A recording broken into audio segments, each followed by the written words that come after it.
നമസ്കാരം. വനമാലിയിലേക്ക് ഏവർക്കും സ്വാഗതം. കാമദേവനെ പൂജിച്ച് ആരാധിക്കുന്ന ഒരു സമ്പ്രദായത്തിനെ കുറിച്ച് ആരെങ്കിലും കേട്ടിട്ടുണ്ടോ? അതെ, വടക്കേ മലബാറിലെ വസന്തോത്സവം എന്നറിയപ്പെടുന്ന പൂരോത്സവത്തെക്കുറിച്ചാണ് ഞാൻ ഈ പറയുന്നത്. അതായത് നമ്മുടെ കണ്ണൂരിലാണ് ഈ വസന്തോത്സവം ഗംഭീരമായി ആഘോഷിക്കുന്നത്. ഈ കഴിഞ്ഞ ദിവസങ്ങളിൽ പൂവിളിയും പൂരക്കളികളുമായി സജീവമായിരുന്നു ഇവിടം. മീനമാസത്തിലെ കാർത്തിക നക്ഷത്രം മുതൽ പൂരം നക്ഷത്രം വരെയാണ് ഈ പൂരമഹോത്സവം ആഘോഷിക്കുന്നത്. എന്നാൽ ചിലയിടങ്ങളിൽ മകയിരം നക്ഷത്രം മുതലാണത്രേ പൂരമഹോത്സവം ആരംഭിക്കാറുള്ളത്. ഇങ്ങനെ കണ്ണൂരിൽ തന്നെ പല രീതിയിലാണ് ഈ വസന്തോത്സവം ആഘോഷിക്കാറുള്ളത്.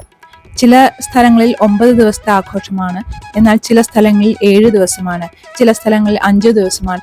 ഇങ്ങനെ സ്ഥല വ്യത്യാസത്തിനനുസരിച്ച് ആഘോഷത്തിലും വ്യത്യാസം കാണാം. ഈ സമയത്ത് തന്നെ അവിടെയുള്ള ഭഗവതി ക്ഷേത്രങ്ങളിലും ഉത്സവം നടത്താറുണ്ട്. ചില ക്ഷേത്രങ്ങളിൽ 1 മാസമൊക്കെയാണ് ഈ ഉത്സവം പതിവുള്ളത്. ഈ സമയത്ത് മാടായിക്കാവിലെ ഉത്സവം വളരെ പ്രസിദ്ധമാണ്.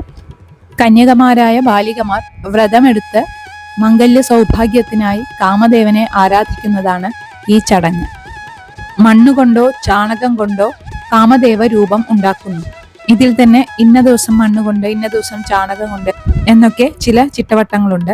ചില സ്ഥലങ്ങളിൽ പൂക്കൾ കൊണ്ടാണ് ഈ രൂപം ഉണ്ടാക്കുന്നത്. ഈ രൂപം ഉണ്ടാക്കി കഴിഞ്ഞാൽ അത് പൂക്കൾ കൊണ്ട് അലങ്കരിക്കുകയായി. ചെമ്പകപ്പൂക്കൾ ഈർക്കിലയിൽ കോർത്ത് കുടയുണ്ടാക്കുന്നു. കുന്നിക്കുരു കൊണ്ട് കണ്ണുകൾ ഉണ്ടാക്കുന്നു. മുരുക്കിൻ പൂക്കളെ കൊണ്ട് ചുണ്ടുണ്ടാക്കുന്നു.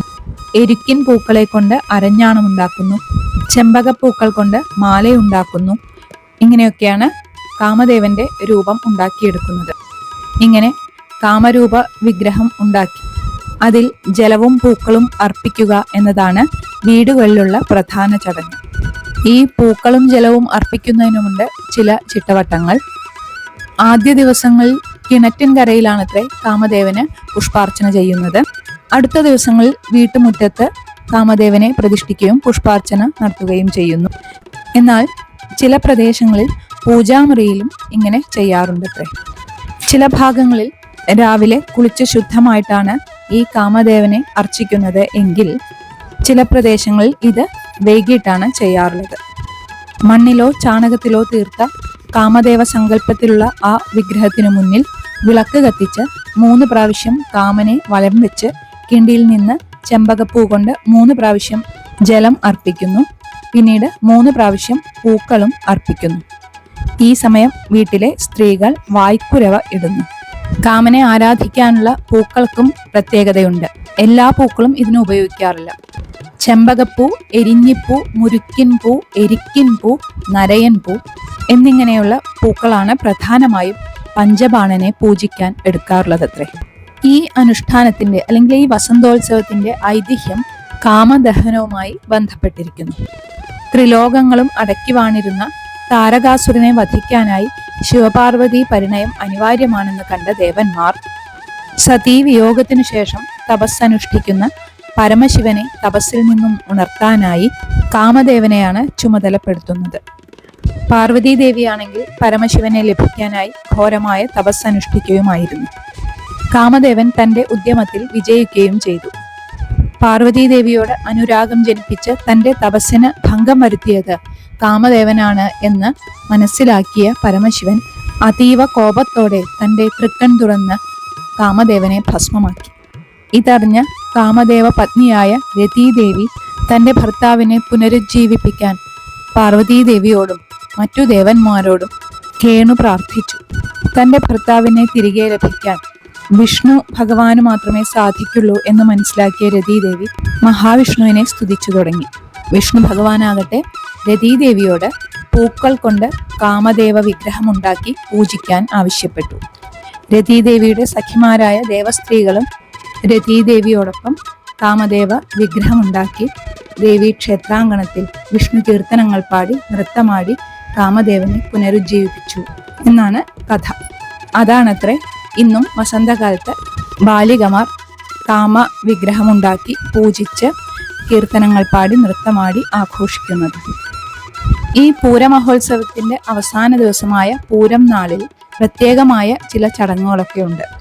അന്ന് രാവിലെ കുളിച്ച് ശുദ്ധിയോടെ വന്ന് ബാലികമാർ ആ കാമദേവ രൂപത്തിലും ജലമൊഴിച്ച് ശുദ്ധമാക്കി കുറി തൊടിയിച്ച് പൂക്കൾ അർപ്പിക്കുന്നു. പിന്നീട് പ്ലാവില, മാവില, പാലയില എന്നിവയുടെ 7 ഇലകൾ പറിച്ച് കുമ്പിള് കുത്തി അതിൽ അല്പം ചോറ് വെച്ച് തിരി തെളിയിക്കുന്നു. കുറച്ച് നേരം കഴിഞ്ഞാൽ ഈ ഇലകൾ ഏതെങ്കിലും പാൽ മരങ്ങളുടെ ചുവട്ടിൽ കൊണ്ടുപോയി ഇടണം. പ്ലാവിൻ ചുവട്ടിലാണ് അധികം എല്ലാവരും ഇടാറുള്ളത്.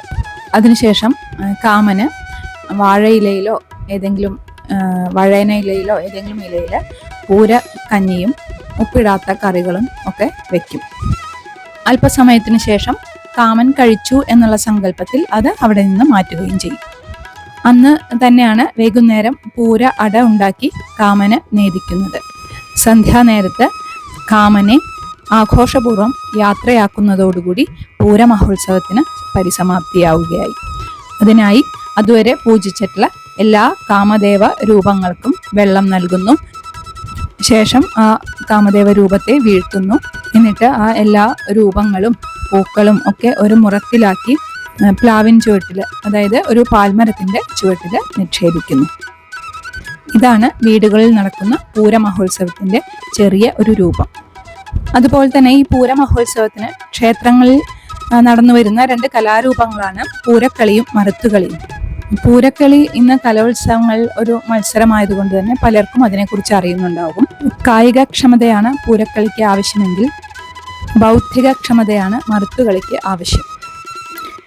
സംസ്കൃത ഭാഷയിലെയും മലയാള ഭാഷയിലെയും സാഹിത്യ വിഷയങ്ങളെക്കുറിച്ചോ ശാസ്ത്ര വിഷയങ്ങളെക്കുറിച്ചോ ഉള്ള സംവാദം അല്ലെങ്കിൽ തർക്ക വിതർക്കങ്ങൾ ഒക്കെയാണ് ഈ മറുത്തുകളി എന്ന് പറഞ്ഞാൽ അത്രേ. പുതിയ തലമുറയിൽപ്പെട്ട ആരും ഇതിലേക്ക് വരുന്നില്ല എന്നതുകൊണ്ട് തന്നെ ഈ കലാരൂപം പതുക്കെ ഇല്ലാതാവുകയാണ് എന്നാണ് പറഞ്ഞു കേട്ടത്. നേരത്തെ ഞാൻ വീടുകളിലെ പൂരാഘോഷത്തെ കുറിച്ച് പറഞ്ഞല്ലോ. അപ്പോൾ കാമനെ പറഞ്ഞയക്കുക എന്നൊരു ചടങ്ങുണ്ട് പറഞ്ഞില്ലേ. ആ സമയത്ത് ഇവര് പാടുന്ന ഒരു പാട്ടാണ് ഇത്ര ഇത് ഓരോ സ്ഥലത്ത് ഓരോ പോലെയാണെന്നാ പറയുന്നത്.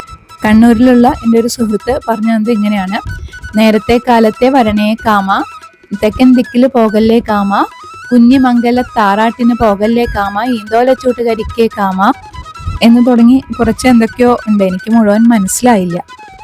എൻ്റെ വേറൊരു സുഹൃത്ത് വേറെ രീതിയിലാണ് പറഞ്ഞത്. പക്ഷെ എല്ലാത്തിൻ്റെയും ആരംഭം നേരത്തെ കാലത്തെ വരണേ കാമ എന്നായിരുന്നു.